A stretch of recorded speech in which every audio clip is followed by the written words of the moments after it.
Is ons live, is ons live. Ding dong, ding dong. Jy's in die deur met Mama Beer. Nou kyk, vanoggend besluit ek toe nou die kyksyfers het 'n bietjie afgeneem op my kanaal en ek sal so ietsie ekstra moet doen, hè? En ek wil julle vanoggend net 'n bietjie vertel van die wonderlike dingetjie wat ek ontdek. Stortkappie. Nou kyk, daar's soveel dinge wat jy met 'n stortkappie kan doen.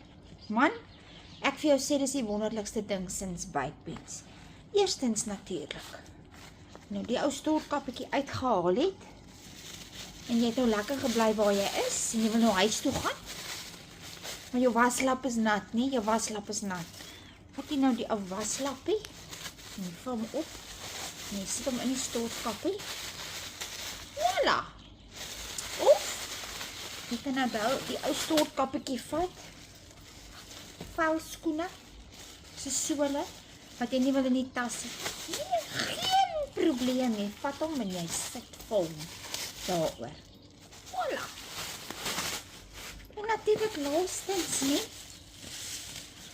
as dit reën in die Kaap, geen probleem as jy nie 'n sambreel het nie. Sit hom net op die kop, sorg dat die naad in die middel is, vassa.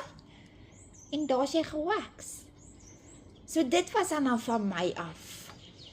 So ons, ek hoop julle kon ietsie leer hier uit. En sien julle volgende keer met In die Deur met Mama Beer.